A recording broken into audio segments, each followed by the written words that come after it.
আগামীকাল অর্থাৎ সোমবার থেকেই বাদল অধিবেশন শুরু হচ্ছে। তার আগে সরকার পক্ষকে চেপে ধরতে বিরোধী শিবির কিন্তু একগুচ্ছ প্রশ্ন তৈরি করে ফেলেছে। তার মধ্যে যেমন ভারত পাক যুদ্ধ রয়েছে, এছাড়াও তার পরবর্তী সময় আরো একাধিক ইস্যুকে সামনে রেখে কিন্তু বিরোধী জোট যখন এককাট্টা হচ্ছে, তখন সরকারের তরফ থেকে আবেদন করা হচ্ছে সংসদকে সুষ্ঠুভাবে চলতে দেওয়া হোক।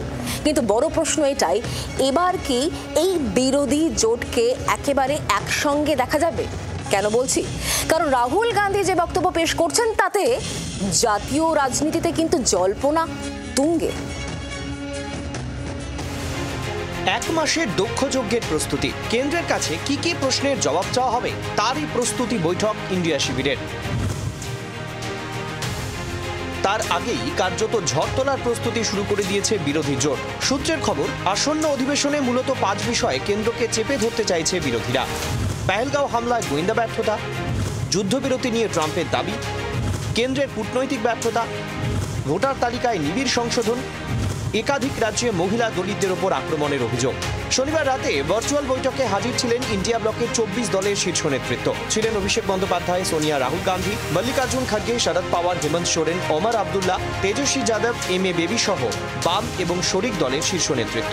সংসদে প্রধানমন্ত্রীর বিবৃতির দাবিতে একমত হয়েছে সব দলই। শনিবারের জোটের বৈঠকে বড় প্রশ্ন তুলেছেন অভিষেক বন্দ্যোপাধ্যায়।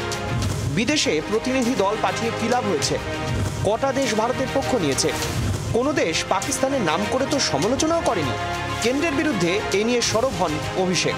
বিরোধী যখন পঞ্চবানে কোমর বাঁধছে, তখন রবিবার সেই বিরোধীদের নিয়ে প্রথমাফিক সর্বদলীয় বৈঠকে বসে কেন্দ্র।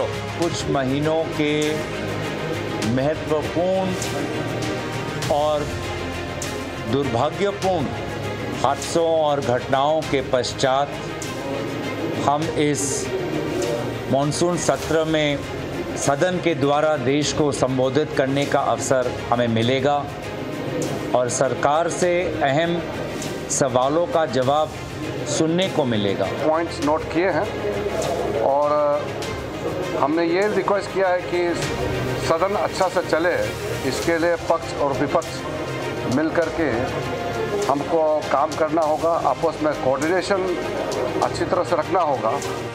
মোদির তৃতীয় মেয়াদে সব অধিবেশনেই ঐক্যবদ্ধ বিরোধী স্বর দেখা যায়নি। কংগ্রেসের সঙ্গে সুর মেলায়নি বহু আঞ্চলিক দল। এবারও রাহুল গান্ধীর মন্তব্যে তেমনই তাল কাটার ইঙ্গিত। কেরলের কোয়াট্টামে একটি জনসভায় ভাষণ দিতে গিয়ে রাহুল গান্ধী বলেন, তিনি আরএসএস ও সিপিএম এর বিরুদ্ধে মতাদর্শগত লড়াই করছেন। I fight the RSS ideologically. I fight the CPM ideologically. Rahul Gandhi যখন অভিযোগ করছেন, তার 24 ঘন্টার মধ্যে সিপিএম এর সঙ্গে ইন্ডিয়া ব্লকের মঞ্চ শেয়ার করছেন। এ নিয়ে কটাক্ষ বিজেপির। এই পরিস্থিতিতে বাদল অধিবেশনের আগে বিরোধী স্বর এক হলেও বিরোধী ঐক্য কতটা মজবুত হয় এখন সেটাই দেখার। ব্যুরো রিপোর্ট, জি 24 ঘন্টা। বাংলার আওয়াজ, বাঙালির আবেগ, জি 24 ঘন্টা।